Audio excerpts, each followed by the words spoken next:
He kōna ipurangi tēnei nā te reo irirangi o Aotearoa. March 1st, 1954.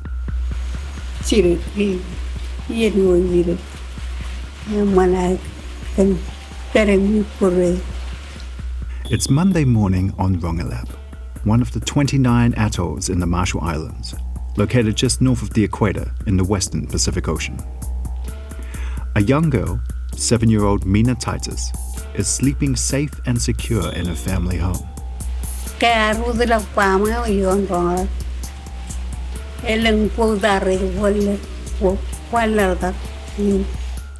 This is Mina speaking her native Marshallese. What she's saying is everyone was woken up by the sound of a blast. Running outside, she sees the sun rising in the east. At the same time, another sun appears to be rising in the west as a giant fireball forms. Confused, she and other curious children ignore their parents' calls to go back indoors. On Rongelap, this is a day unlike any other there has ever been or will ever be again. It is a day of two suns. What child could resist such a spectacle? Not 7-year-old Mina. For her, two suns are a marvel. But the adults on the island know how the world works. They travel, had a world war going on all around them 10 years earlier. They know about the awesome technological advancements being made elsewhere. And they know a second sun means something is very, very wrong.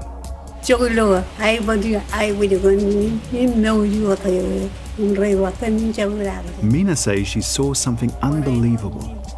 White ash falling from the sky, covering everything, houses, food, water. Was this snow? Even adults are drawn outside to see something they had only read about. Two suns in the sky might sound like the stuff of myths and legends, but how can it be snowing in the Pacific?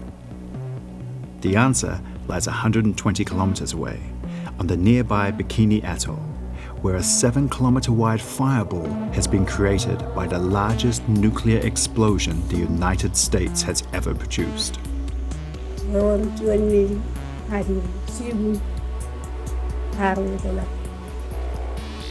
Mina believes going outside when the adults told her not to took a toll on her body. You'll hear much more from Mina about that toll, some in this episode and a lot more in the next. And we will translate more directly for her, but we wanted you to meet her first and hear her speak in her own voice.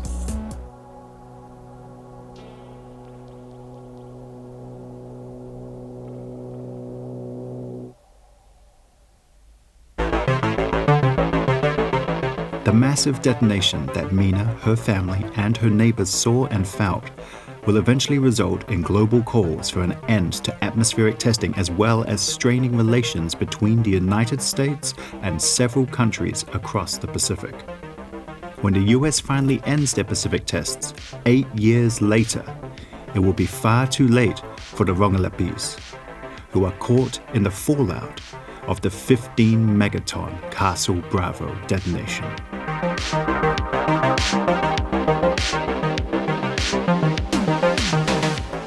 For ABC Radio Australia and RNZ, I'm James Nokise, and this is The Last Voyage of the Rainbow Warrior. This is episode 2, The Day of Two Suns.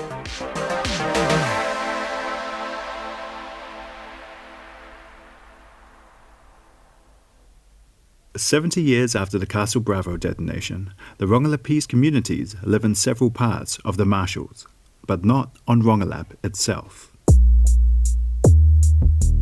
So Rongelap Town was created by our local government, and they built a couple of houses for Rongelapese people who are not living on Mejato. But it's a very small community. This is Eve Burns, a local reporter at the Marshall Islands Journal, whose grandmother was one of those children in Rongelap back in 1954. Eve's 26, an athlete who represents the Marshalls in the 400 meters. She's hilarious, intimidating, and delightful, and very clear-eyed about the history of her people. She's guiding RNZ producer Justin Gregory and myself around Majuro, the capital of the Marshall Islands. Majuro. I'm not saying that right, am I? Majuro? Majuro. Majuro. Majuro? Close. Majuro? If we do this for 20 minutes, it's probably a good interview. My great-grandma's she never shied away from speaking her mind. Like if an American kind of acts all high and mighty in front of her, she would always remind them that they wouldn't be on the map if it wasn't for us, if it wasn't for the testing that they did on us, on our islands.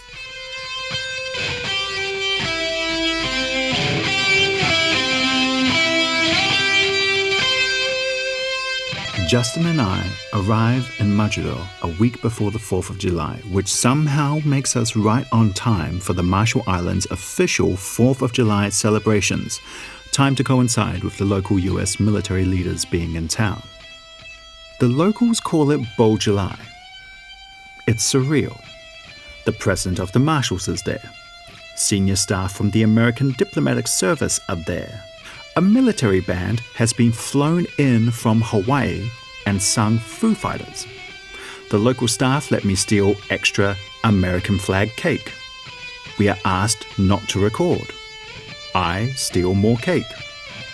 And in the paper the following week, there are 13 pages of adverts from locals celebrating US independence.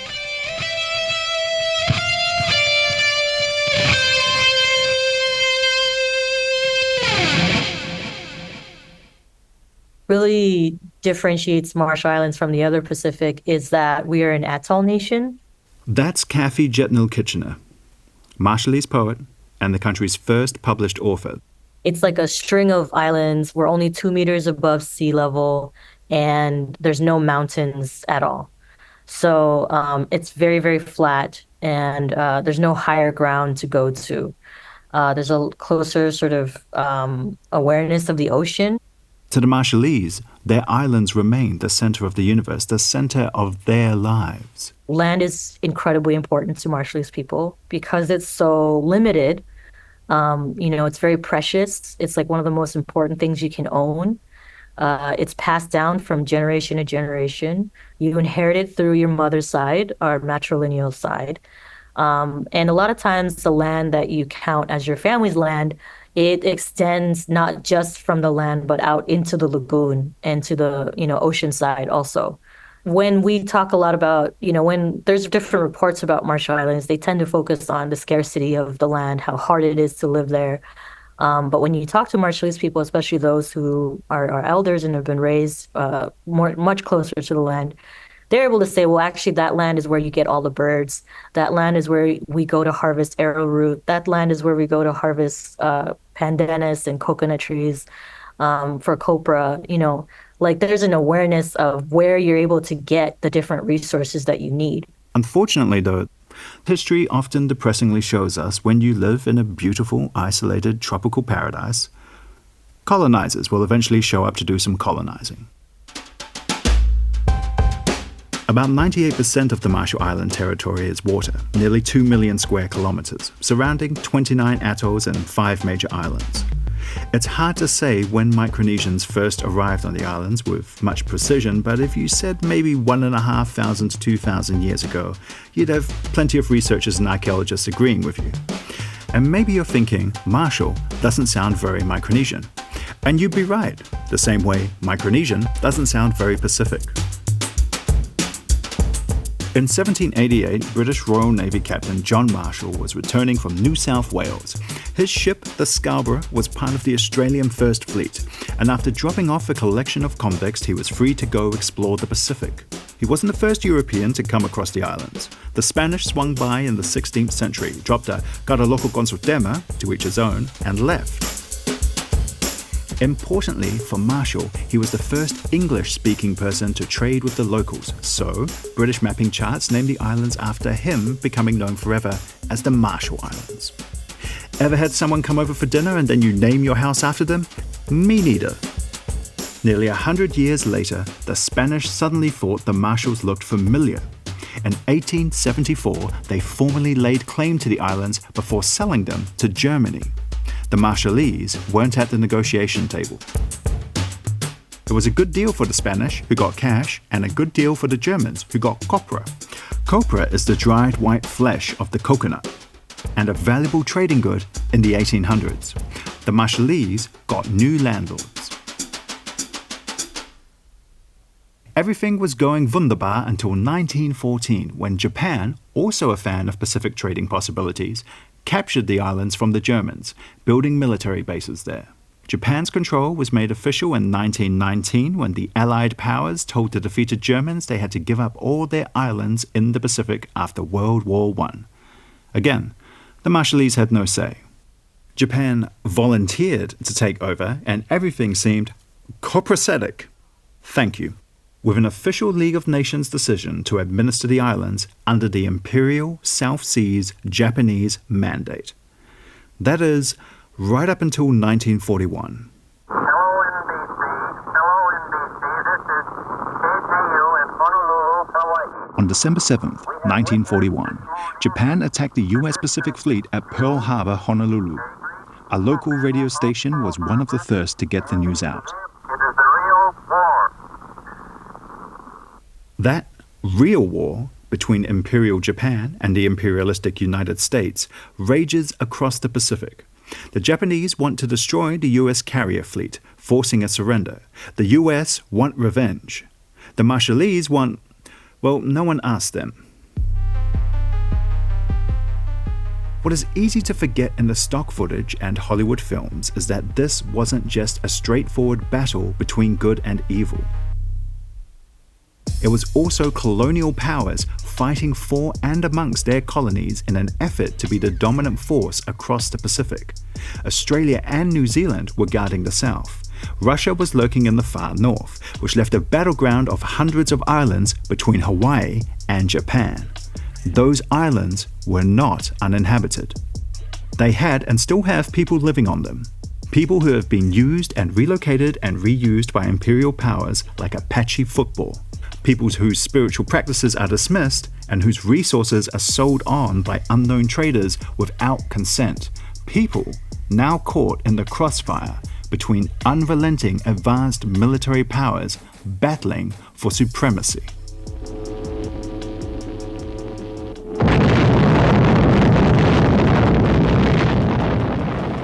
The Japanese began the war from the air at Pearl Harbor. They have been repaid many-fold, and the end is not yet. In August 1945, war in the Pacific comes to an end. First Hiroshima is bombed, then Nagasaki.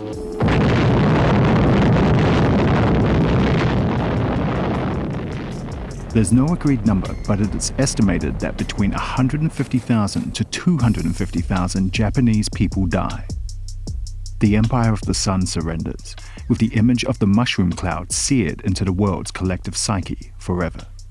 With Japan's defeat, the US takes over their territories as the preeminent military power in the world. President Truman announces to the world that atomic weapons have ended the Pacific War and that the nuclear age has begun. With this bomb, we have now added a new and revolutionary increase in destruction to supplement the growing power of our armed forces. In their present form, these bombs are now in production, and even more powerful forms are in development. It is an atomic bomb. It is a harnessing of the basic power of the universe. The force from which the sun draws his power has been loosed against those who brought war to the Far East. As the borders and new front lines of the Cold War between the USA and the USSR are established, it's clear that harnessing the might of atomic destruction is the new measure for a true global power. In 1945, that's an exclusive Club of One. But, even in the first flush of world domination, the US knows that exclusivity can't last forever. Let's face it, the threat of hydrogen bomb warfare is the greatest danger our nation has ever known. Enemy jet bombers carrying nuclear weapons can sweep over a variety of routes and drop bombs on any important target in the United States. The threat of this destruction has affected our way of life in every city, town, and village from coast to coast. These are the signs of the time. The USSR, it seems, is close to having the power to destroy American cities as suddenly and violently as the Americans had destroyed Japanese cities. So the Americans must stay ahead. Because why de-escalate when you can dominate? To keep the US safe requires the building of a superior arsenal of weaponry, and to do that, a new test area needs to be found. There are risks in undertaking a testing program, and the US needs to find a way to mitigate these risks. And here is Bikini, nearly 4,000 miles from the United States, a tiny coral atoll destined for atomic bomb experiments. Here, a long way from the heavily populated areas of the world, the Army and Navy will put the atom bomb through a laboratory test. Here, a whole fleet of iron ships will undergo the attack, observed by scores of military men and men of science.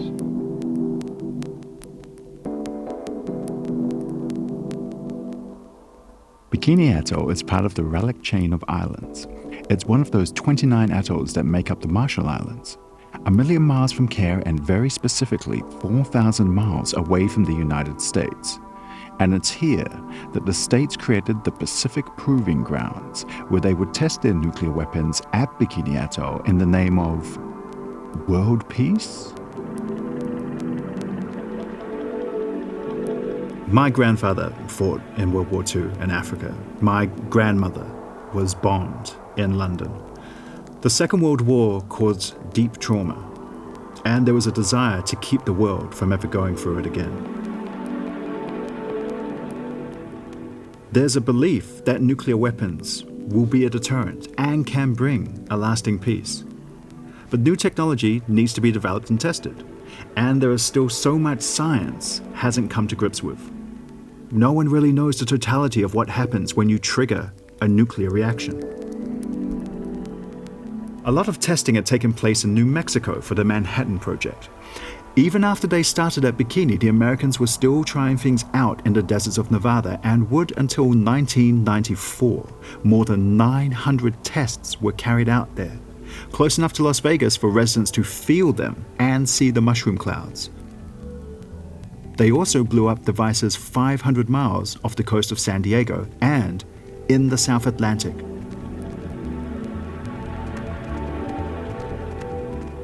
The Marshalls, 4,000 miles away from mainland US, must have seemed remote enough to the Americans to be a place of relative safety to carry on developing these weapons. Yes, life is simple and beautiful on Bikini Atoll. Until today, February 3rd, 1946, when there enters into Bikini Lagoon a fateful thing, a grim, huge symbol of civilization in its most terrifying form. The newsreel goes on to talk about requests to the people of Bikini. All right, now, James, will you tell them that the United States government now wants to attempt to turn this great destructive force into something good for mankind, and that these experiments here at Bikini are the first step in that direction? The whole thing is like, trust us, we're American. And they certainly lent heavily upon the idea that this was all for the greater good. In fact, the good of mankind, to quote Commodore Ben H. Wyatt, military governor of the Marshall Islands, who held the talks with the Bikinians. There's a famous video of him talking to the people of Bikini Islands, asking for them to leave. After they agree, if you roll the tape a bit further, you can see Commodore Wyatt turn to his aides and ask, "Are we done here?" This request, though, no one really thinks that's a question, right? 1946, the American came and they says they're going to test this great new device for the good of mankind, bring peace to the world, and stop all the war. Alson Kellen is the former mayor of Bikini Island, president of the Council of NGOs, a traditional canoe maker, and master oceanic navigator. We talked to him on the beach at Majuro, where he runs classes in sailing and navigation. He explains how the Bikinians initially interpreted the U.S. explanations. It's pretty deeper than we think, because that was just right after the World War II. People still have that picture of the horror in their mind. And they are they're very strong Christian believers. So when you put war and peace together, anything for that. They're willing to sacrifice. That sacrifice for the Bikinians is to move off their island, 200 kilometers to Rongelap Atoll. In the Marshall Islands, they say if you take away their land, their spirits go too. Losing your land is like losing your soul. But there's a Western saying that comes up a lot when talking about colonization. The end justifies the means. And part of what they were saying about the Bikinians are, these are a nomadic group of people. Nomadic? They've been there for like centuries. That's Jack Niedenthal, American-born, Marshallese by choice. He's been a school teacher, a financial consultant, Secretary General of the Red Cross and the Marshalls, Secretary of Health and Human Services for the Marshallese government, and a documentary maker. In person, he looks like Indiana Jones with a goatee and gives off a similar academic/adventurer vibe. And the way they were describing, they're happy to be moving off their islands and going somewhere else, like they've always been doing, which was a complete, load of crap is the only way to put it. With the Bikinians relocated to the atoll of Rongelap, the United States program of atomic bomb testing and development begins. They call it Operation Crossroads. It begins July 1st, 1946, with a bomb named Gilda, named for screen goddess Rita Hayworth's film of the same name. 87 ships take positions 3 miles off Bikini to suffer the shattering impact of the 5th atomic bomb. Here will be tested the capacity of modern armament to withstand the crushing shock of compressed water traveling a mile per second. The evacuated ruler of Bikini, King Judah, gets a front row seat at the bomb blast as he arrives aboard the Mount McKinley and is greeted by Admiral Blandy, Joint Task Force 1 commander. 25 seconds, 20 seconds, 15 seconds. Dr. Holloway, leader of the Los Alamos group, and the entire fleet waits in almost agonized tenseness. Now but 5 seconds to go, and...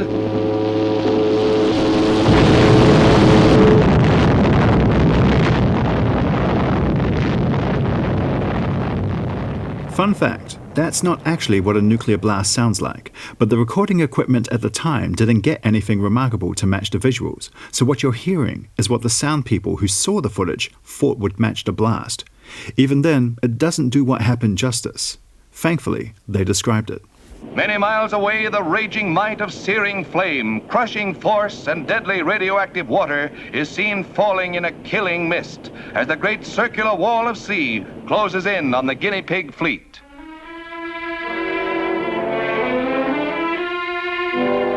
The combined forces let loose, swamp the nearby ships, and crush their thickly armored hulls like cardboard.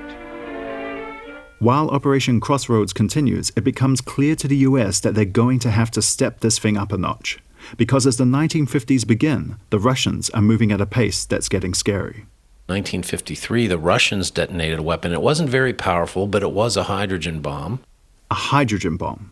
Second-generation nuclear design, allowing for far, far greater destruction than the bombs dropped on Hiroshima and Nagasaki. US President Harry Truman, who authorized those bombings, had said that God had given America the bomb. So the godless communists of the USSR can't be allowed to have even bigger bombs. Truman gave the all-clear for a new series of tests because, as he said, "It is part of my responsibility as Commander-in-Chief of the Armed Forces to see to it that our country is able to defend itself against any possible aggressor. Accordingly, I have directed the Atomic Energy Commission to continue its work on all forms of atomic weapons, including the so-called hydrogen or super bomb." And so begins Operation Castle. Its ultimate objective, to test designs for an aircraft deliverable thermonuclear weapon. 6:44 a.m. 1st of March, 1954, Bikini Atoll. The Americans are about to press go on the biggest bomb they've ever built. 1,000 times bigger than the bombs dropped on Hiroshima and Nagasaki. This detonation will become known as the Castle Bravo shot. The Bravo shot is what changed, in my mind, the history of the Marshall Islands. 20 miles outside of the exclusion zone are a fleet of US Navy warships, waiting, watching. In a bunker on the northern side of the atoll are the scientists who built the bomb. They're ready, prepared, expectant. A change in wind direction is assessed, then judged safe. The go-ahead is given. And exactly 1 minute later, at 6:45 a.m., boom.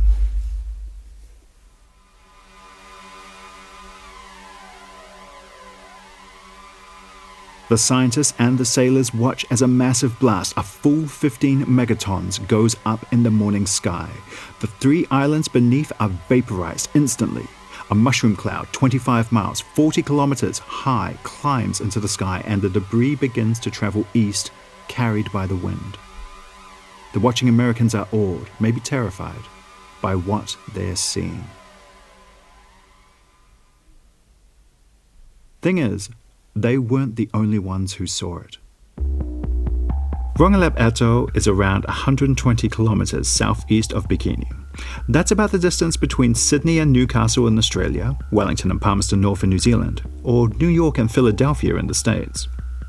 In 1954, Rongelap is home to about 85 people, among them 7-year-old Mina Titus and Billiet Edmund, schoolteacher.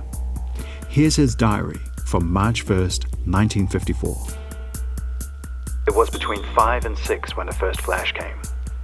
From threat overwhelming and most frightening event. As the lightning faded, a huge and fiery sun-like object rose up in the western part of the lagoon. You may find Billiet's language poetic, but there's nothing metaphorical about it.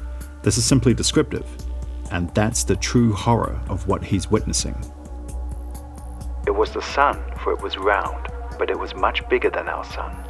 It was a sun, for it was lighting the sky and giving off heat. Yet its intensity was far greater, and it was much brighter, which left all of us aghast. The more you read Billiet Edmund, the harder it actually becomes to keep yourself anchored in the fact it's a diary and not the first Pacific sci-fi novel. But declassified US documents and publicly released footage of the Bravo test back up his words. This really happened. He's really seeing this. None of us could move, but everyone stared at the fireball without a word. Then the queer-looking fiery object became a giant mushroom, and then another, and still another grew upon another. The explosion, the ever-frightening sound accompanied by a tornado-powered wind sweeping through our land, twisting coconut trees, uprooting bushes, smashing windows. Thatched roofs of most houses were blown out. My 10-year-old boy was knocked down.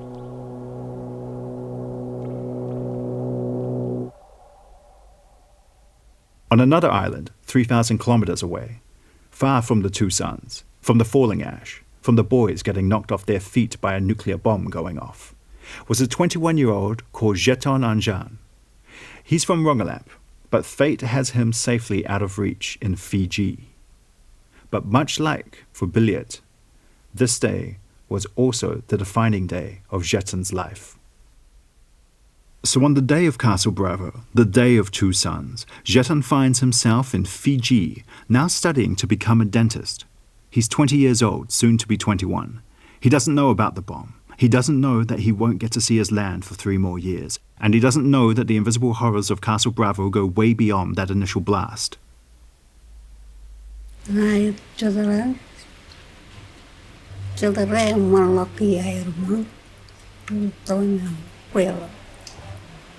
some of my kids, it took a lot longer for them to start walking. And even as adults, I can tell some of them may have difficulty, like mental disability. Mina Titus was there, remember.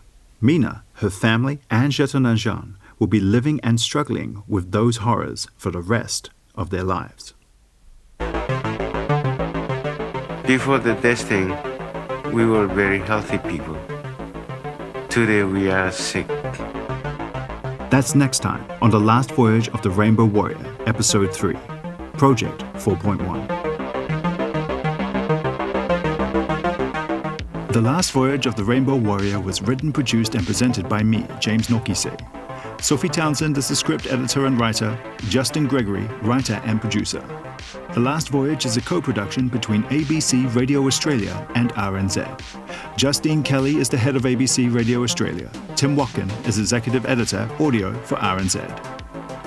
Faleanga Inga Stunza is the content director for ABC Radio Australia. Brianna Uritich-Gregg is the production coordinator for RNZ.